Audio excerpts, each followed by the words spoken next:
cherry bombs. I'm back with another video, and in this video I am exposing the last job that I worked at because the experience was trash. And I put some of this on my TikTok, but I need to tell the full story so that this does not happen to other people.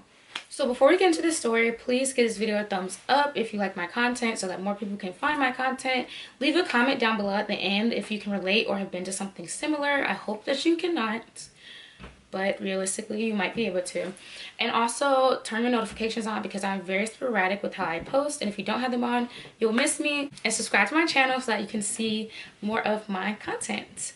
So let's get into this story, you guys. So I named the place on TikTok, but because YouTube has different parameters, I'm not going to name the place on here. So if you would like to know who I'm talking about, slide over to my TikTok. But anyway, I started working at this nail salon back in, I think, October, like the end of October. And I only worked there until the middle of December. And you are about to see why. So started working at this nail salon in Brooklyn. It's a black-owned luxury nail salon. Super cute on the inside. So when I went to go get hired originally, I was so stoked. I was like, I get to get back into using my license that I worked so hard for. I get back into my career field, or at the time I thought that was like the field that I wanted to be in.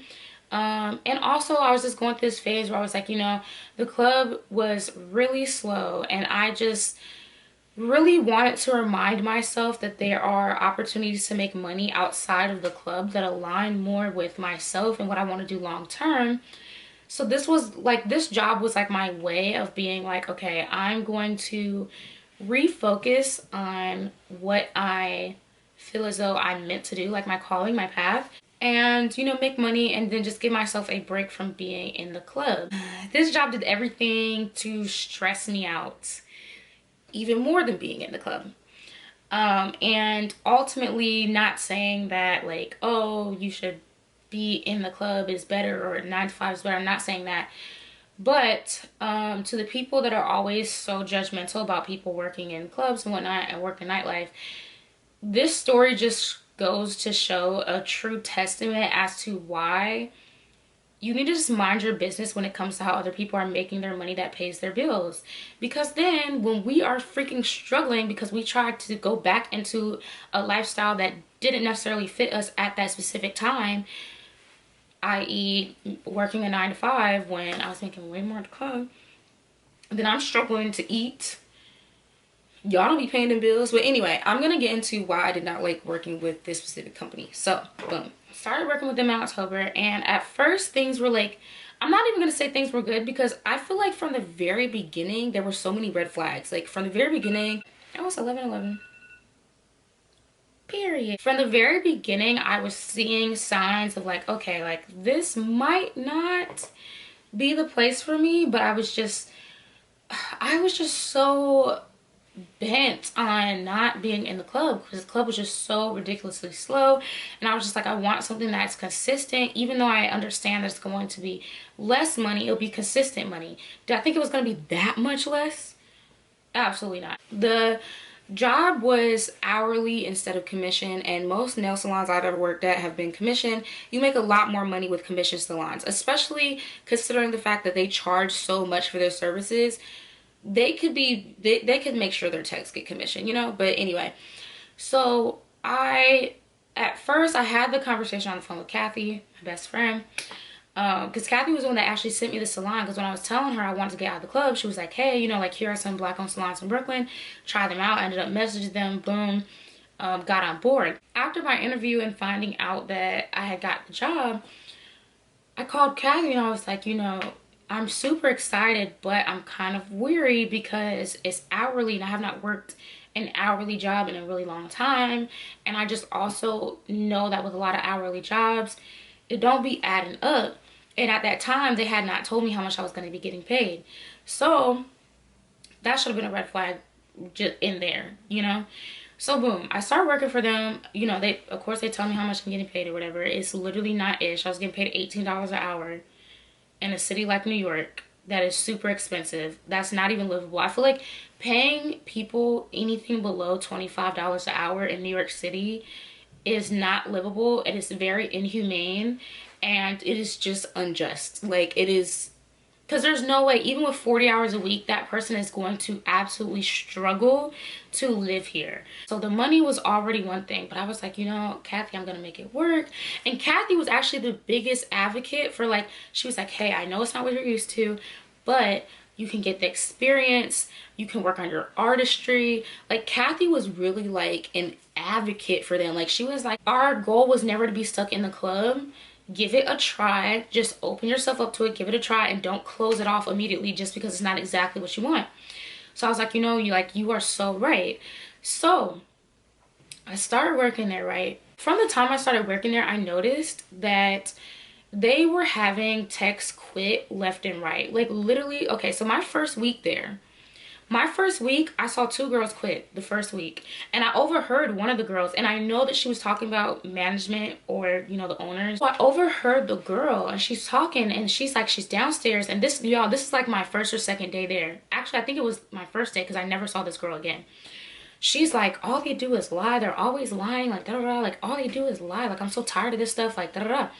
And she's talking to another girl who was working there, and the other girl's like, no, like, don't quit, like, you know, da da da. She's like, don't quit, just, you know, it'll be okay, stick it through. And the girl's like, no, I'm over it, I'm done with this place, like, woo. So that was my first day. So I'm like, ooh, okay. But I'm like, maybe that won't be my experience, I don't know. You know, that was a red, like, y'all, when I heard that conversation, I was like, I don't want to come back here, but I'm gonna try it. I'm gonna try. It's my first day. Later on, in my first week there, another girl quit. It was a girl that I was working beside. She was super sweet, super cool. I don't know how long she had been there before me, because again, this is my first week. I don't even know anybody yet. She quit, and so the next day they're like, hey, you know, so and so isn't gonna be with us anymore. The workload was too much for her, which 100% that's BS. It was not the workload, it's the work environment that was too much. So boom, first week, 2 girls gone, right? All red flags, right? So I'm still sticking it out.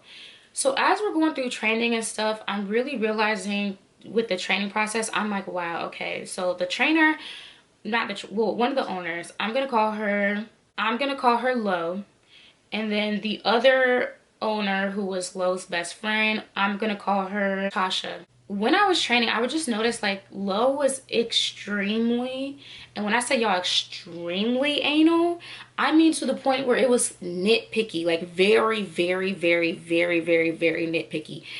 Everything was an issue. It did not matter how good your work looked. It did not matter if the client loved your work.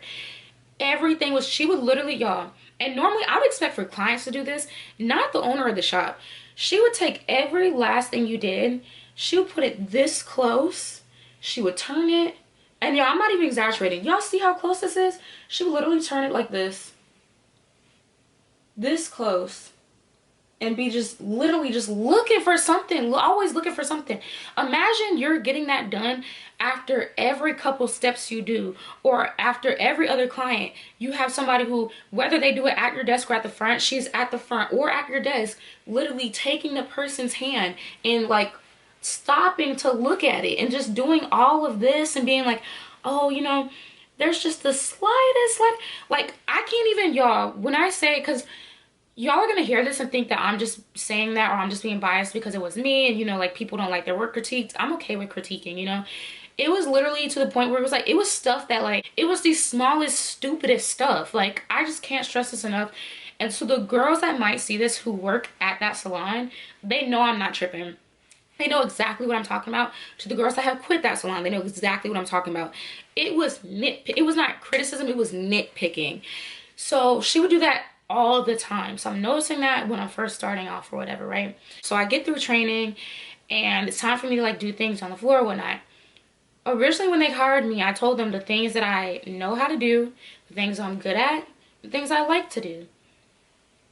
Why, among me getting hired, and, you know, there were girls that would come after me, like, maybe like a week and a half, 2 weeks after me, Maybe 2 more girls came, and the week after that 1 more girl came or whatever, because girls were coming and then not showing back up, or they were coming. It was just, their turnover rate is very, very high, and I don't know why I looked past that and tried to make it work anyway.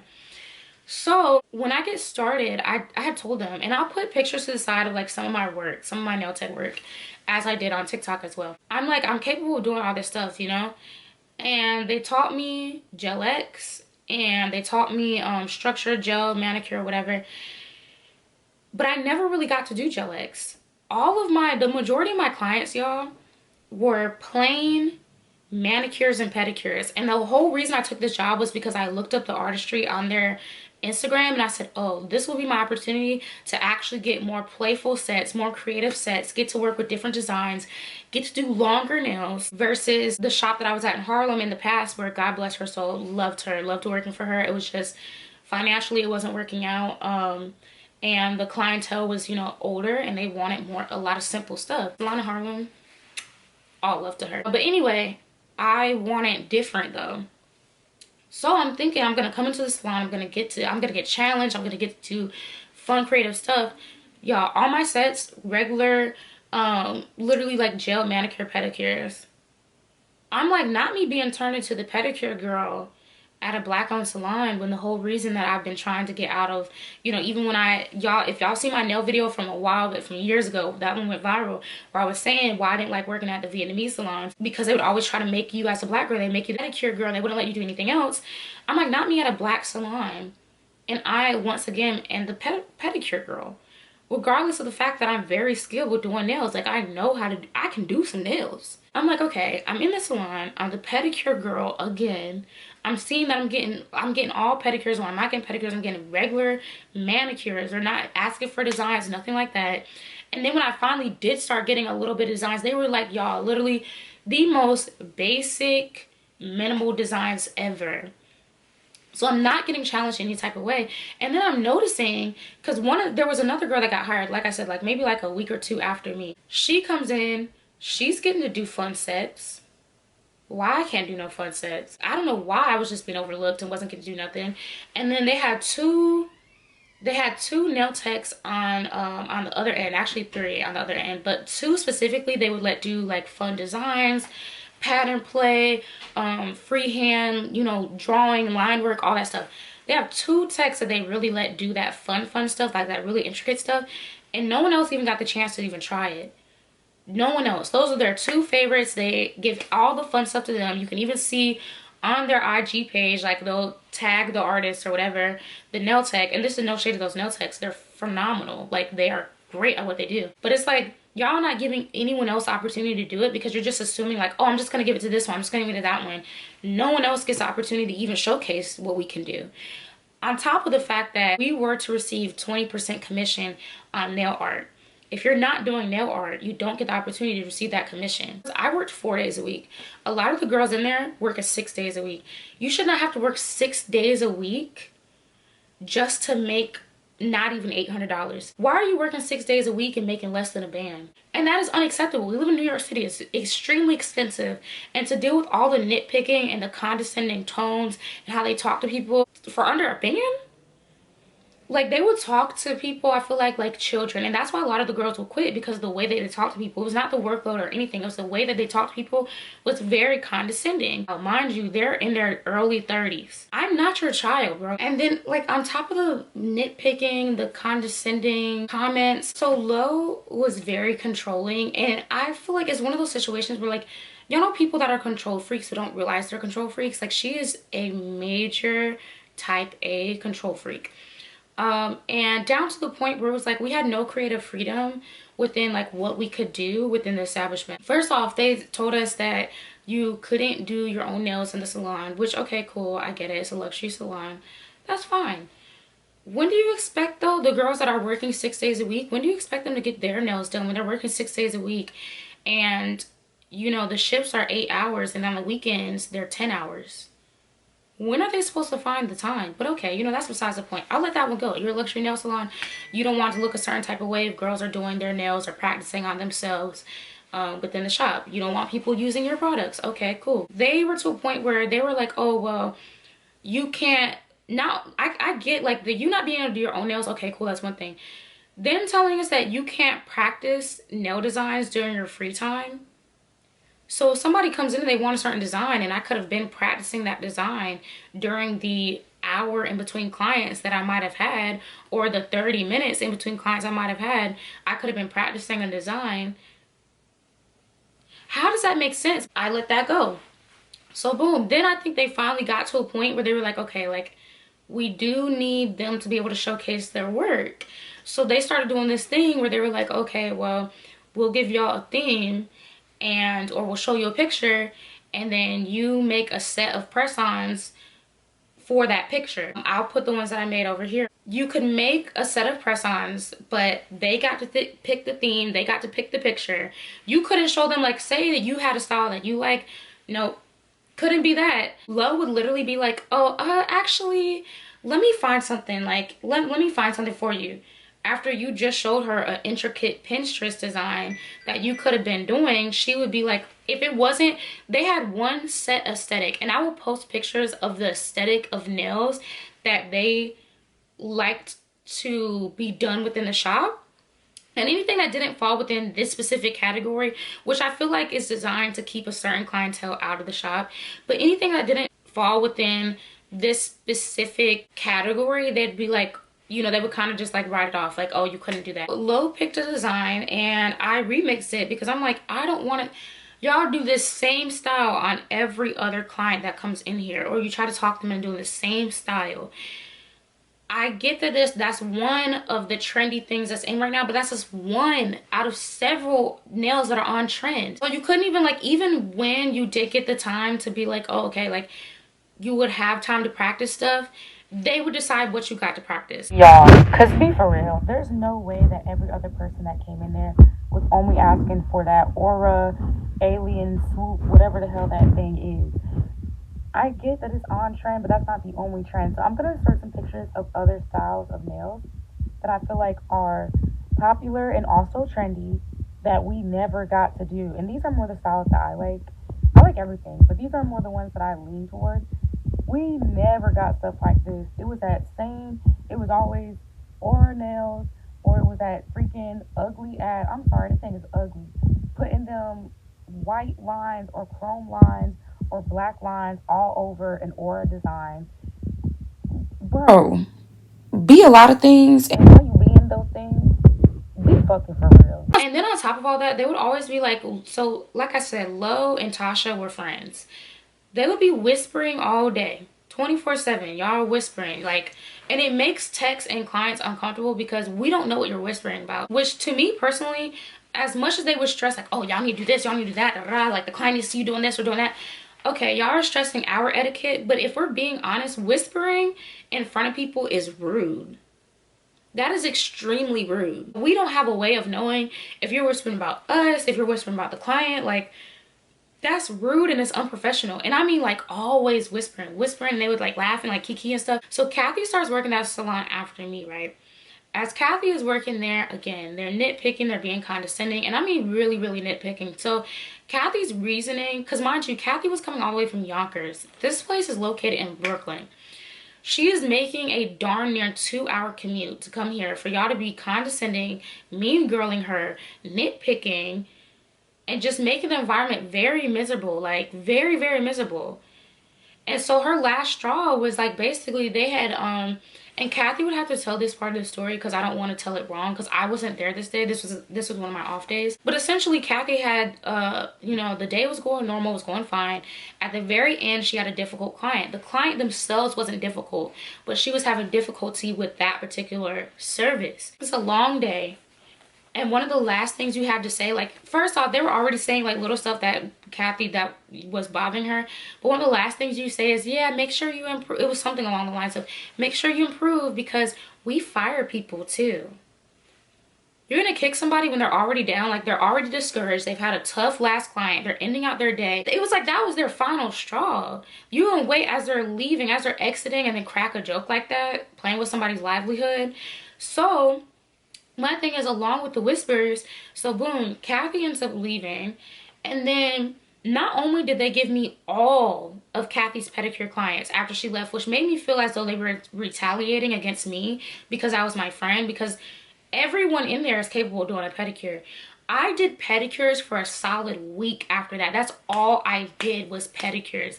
And I know that they just took all of Kathy's pedicures and they gave them all to me. I'm like, that is extremely messed up. So they did that to me, right? And so the day after Kathy, left, Tasha comes up to me while I'm doing a client. I'm literally doing a pedicure on this client. She comes up, she sits beside me. She's like, so why did Kathy quit? Like, she's not coming back. Like, what happened? And I was like, I look over and I'm like, oh, I'll tell you later. She goes, no, like, you could tell me now. Like, why did she... In front of my client, why am I going to tell you why another employee has quit in front of the client? You see me over here doing this pedicure. As much as y'all be stressing this, that, and the third, you want to have a full conversation about why one of your nail techs quit in front of this client. And then it's awkward for me because I can't address it the way that I actually want to address it. The client is sitting there like, oh, this is awkward. And you're sitting here forcing me to have this conversation in front of this client. After I done told you twice, I'll tell you later. Like... They also, and this is something where I wasn't mad about this because at the end of the day, your salon, your rules, Most salons I've worked at, you are allowed to you can have an earbud or a headphone in while you're working. Of course, if the client is a talkative client, you pause whatever you're listening to, you take it out, you talk to them. But not every client is a super talkative client.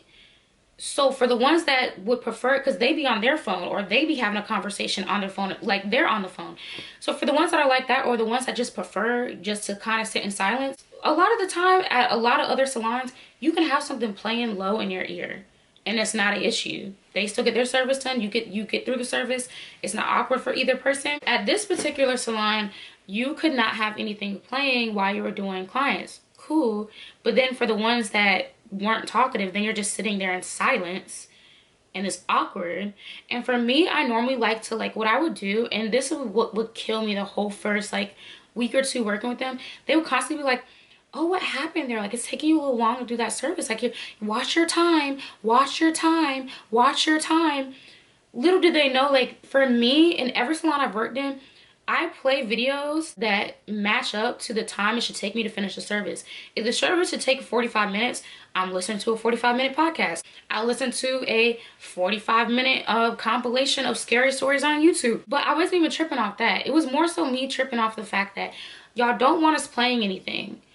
But then if we talk to the client too much, which the reason they said they didn't want us playing anything was they were like, we want you to be fully engaged with the client and okay. So then when I start having a conversation with the client and me and the client are chatting it up and having a good conversation, then you're coming back and being like, oh, you need to make sure you're not talking so much to the client. Like, make sure you're not chatting so much with the client. Don't be so chatty with the clients.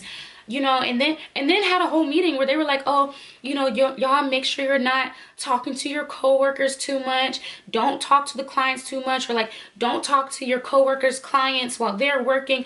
It literally took out the fun in the environment that is normally a nail salon. Like at my salon, when I worked down in Charlotte, it was called Top Coat. It was so fun. Me and all the techs, there was always conversation going between the techs and the clients. The clients would join in our conversation and it was just fun. Like everyone would just have a really good time just in there talking and vibing, and it never interfered with the time it took us to do a service. It never interfered with anything. We'd just be talking and working. Everyone had a good time. So at this salon in Brooklyn, when people would come in, I literally had multiple clients say, oh, you guys, y'all are really quiet in here. Y'all don't talk like the other salons. What's up with that? The energy in here is it feels really stiff. What's going on? And I have to explain to them. I'm like, yeah, no, all of us get along in here. All the techs get along. It's just they don't really want us having too much conversation with you guys. So, how do I explain that? How do I explain? Yeah, my employer don't really want me to talk to you. So you really just got to sit here and get this service done in silence, or get this service done barely talking to me. Me and none of the techs really knew each other like that. We all barely talked because they did not create an environment to where we would be talking and having fun at work. It was very stiff and boring. So you're doing 8 to 10 hours, partly in silence, partly talking, but trying to have like really down low conversation with your clients so you weren't chatting too much. And then don't let the clients come in. Don't let clients come in that were very bubbly or very like talkative or energetic. You can almost see on Tasha's face specifically. Lo would get kind of irritated too, but you could almost see on Tasha's face like how she'd be like the energy of Tasha and Lo would be like, we are ready for them to go. They are too loud, they're too talkative, like we are ready for them to go. This is a quiet environment. Like they would just get like irritable. My camera overheated, but I was saying that on top of the fact that you couldn't really talk to the clients, they would do this thing where, and this specifically was Tasha who would more so do this, where I gave them 4 days out of the week that I could work. I gave them 4 days because I needed a couple other days out of the week so that I could go to the club, because the nail salon job was not paying me nearly enough to live. So I still needed to have some days where I could go and work at the club. And I didn't tell them this because it's none of their business. I just said, these are the days I'm available.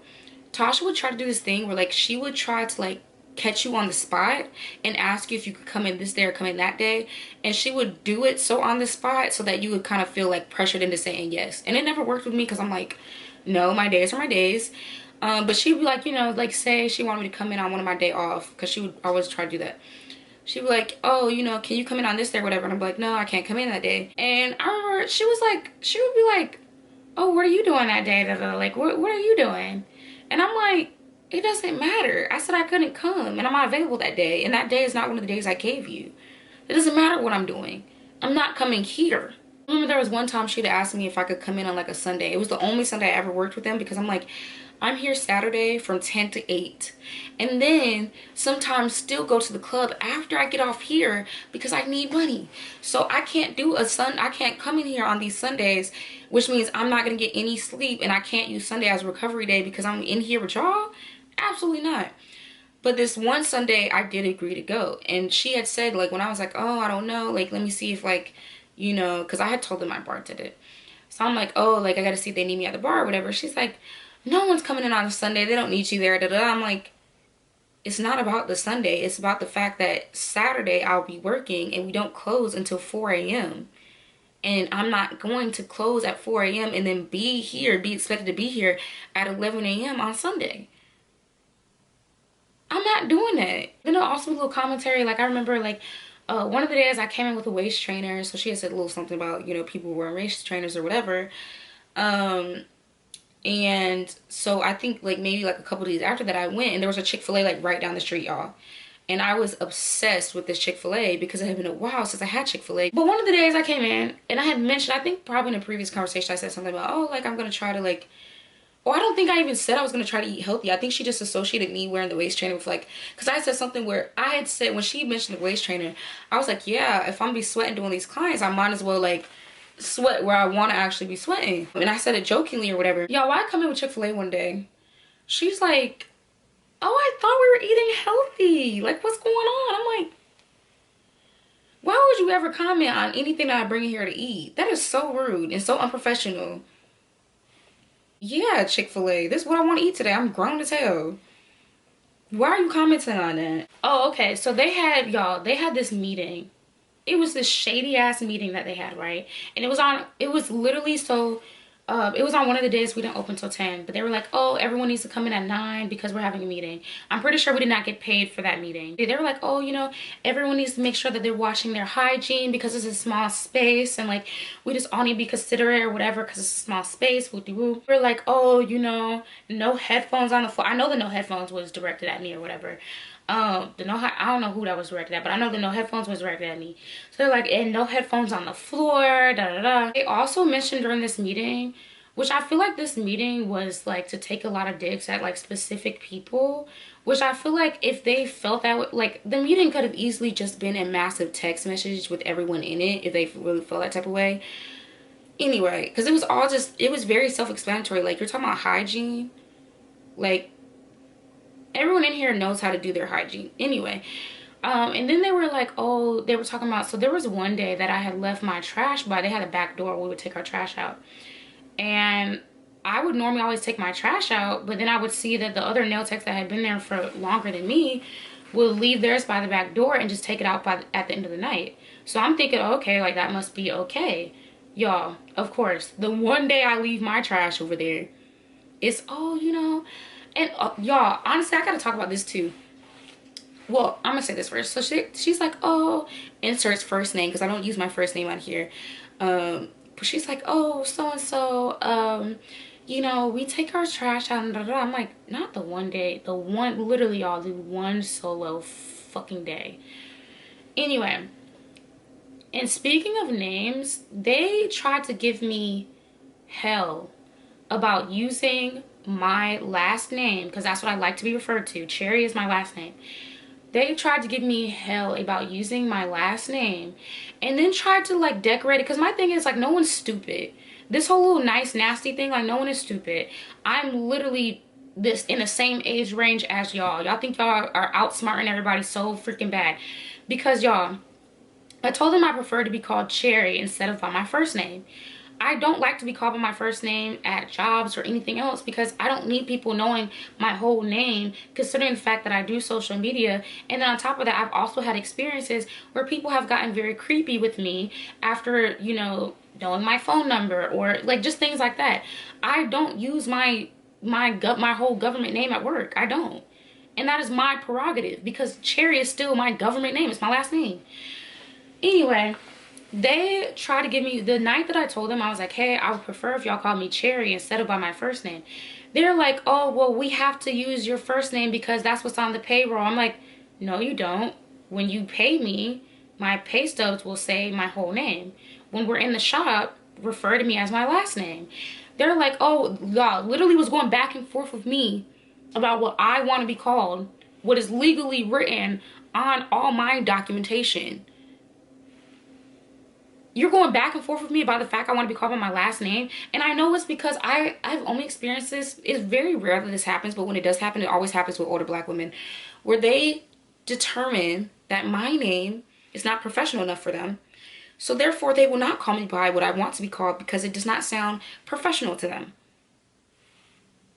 Are you serious? Because I know that's exactly what was going on. So then they were finally like, oh, well, because we had these cards where when people tipped us, it had like our Venmo, Cash App, everything like that. And I was like, on my card, I want it to say Cherry. I don't want it to say my first name. I want it to say Cherry. When clients who come from other places who are coming for me, they know me as Cherry. So that's what I need to say. And they were trying to argue with me about that. So then they were like, oh, well, you know, because I guess they finally caught on that they were wrong. So the next day I come into work and they're like, oh, well, you know, we changed your stuff. So like your client card says Cherry. But then Tasha goes, but I'm still going to call you, inserts my first name. I'm still going to call you by your first name because I'm just so obsessed with it. Like, I just love it. Like, that. You really think I'm stupid? This is your way of trying to exert your power and trying to exert your control and trying to cover it up as like, oh, I just love your name so much. No, you just want to show me that you're not going to abide by what I'm asking you to abide by. No one is stupid. And I really let that one ride because I was just like, you know what? I'm just, not every battle is meant to be fought. But that irritated me because if I'm telling you it's my legal name, I'm telling you to call me this, why are you trying to argue with me? Why are you trying to call me anything but that? So back to the meeting they had the meeting, and then we're like, the little shady meeting that they had the meeting for a manager that they claimed was going to start that same week. The manager never showed up. So y'all just say that y'all saw stuff that y'all were irritated by and y'all wanted to have this meeting because these are things that bother you. Don't try to say, oh, we're having this meeting because we have a new manager starting and we just want to make sure that, you know, everybody's on board and that they know the guidelines and that we're upholding ourselves a certain way for our new manager. Your new imaginary manager that never came? Oh, okay. No manager ever started after that. It was always them. Those two, Tasha and Lo, every day. No manager ever came. They would also give you like busy work. So like if you weren't, mind you, the thing is like in a nail salon, I get it. There's stuff that we can help out with, cool. If I'm not doing a service and you're telling me that I can't practice nail design while I have free time, that's not the time to then be like, oh, but you can label these items for us. That's not what I signed up for. I signed up to be a nail tech. I didn't sign up to do all this little extra busy work. I can label these items. Or you can do swatches, which means you would sit there and you would just paint like, you know, like the little swatches that they give you for when you want to see what colors they have, y'all. I remember one day I hated doing swatches because literally low, again, super anal, type A, perfectionist to the just OD, but perfectionist about all the wrong and most stupid things. I'm doing these swatches, right? And at the top of the swatch, there's a little that's outside the line, but I'm like, it's a swatch. They just need to see the color. It don't have to be perfect. They just need to see the color. It need to be smooth, but they don't need to see the color. It has to be perfectly within. It's a swatch. It's what we're gonna give them when they need to see the color. They're not looking at the paint job. Y'all, she kept on finding, like, literally would want me, and I didn't redo any of them over. The ones that she wanted redone over, I literally was like, I'm not doing that. I let her think I was gonna do it, and then when she walked away, I did not do that. I continued to do the swatches that I had not done yet. I did not redo any of the ones that she wanted me to redo. Because you are literally nitpicking. It would be something like the chrome. She'd be like, the chrome just looks like it doesn't look chrome enough. Like, it just doesn't. It could look more chrome. Like, this is just, it's not chrome enough. And I'm like, girl, go to hell. Yo, and then she was like, oh, and then the labeling needs to be directly in the middle for, like, the name of the swatch. Directly in the middle. Girl, fuck you. I'm not redoing any of that. It is a swatch. If they can read the color and see the color, it is good to go. It's not like I'm painting all crazy. I'm not. Girl, the dumbest shit. Let's get to how I quit. So Kathy had quit probably 3 weeks before I ended up leaving. And I really did not like the way that they did Kathy when she quit. Because they withheld her check. And they were like, oh, we had to pay back the deposits for the people that, you know, had appointments scheduled for when you didn't show up. Because Kathy just didn't come back. I did the same thing. I just didn't come back. And I figured that they were going to do the same thing with me, like withhold my pay or whatever. Because they, if I remember correctly, they withheld Kathy's whole check. With mine, they withheld half of mine. So I wasn't expecting to get paid, but I was still very much so feeling a type of way about it because it's like, that's illegal. You can't do that. And then with Kathy, when Kathy told them that's illegal, you can't do that, their response was, well, we had to, you know, send everybody their deposit back, so it came out of your pay. You can't not pay an employee for hours worked. That's literally illegal. And they did the same thing to me. So when I quit, I worked 3 days with them. I was supposed to get $373. I worked 3 days with them. 3 days for $373. That's crazy. Crazy. Mind you, 2 of those days were 8-hour shifts, and one of them was a 10-hour shift for not even $400. That's crazy. That's insane. Anyway, I worked my days with them or whatever, and I just got to the point, y'all, I would literally be in tears afterward because I was like, this job is making me miserable. I'm not making enough money to live. I'm behind on bills and whatnot that have been on auto pay for forever because I was making so much money dancing. I'm behind on everything. Is hindering me, and I'm miserable, and the work environment is miserable. And I sit here all day and think about how much I hate this job because I can't listen to anything, and I'm barely talking to the clients. So I'm just in my head all day about how much I hate this job. So I was like, girl, you can just do one more day, just get through one more day. And I just literally couldn't do it. So I didn't come back. So when they sent me my money, they only sent half of my check. And I don't even know if it was a whole half.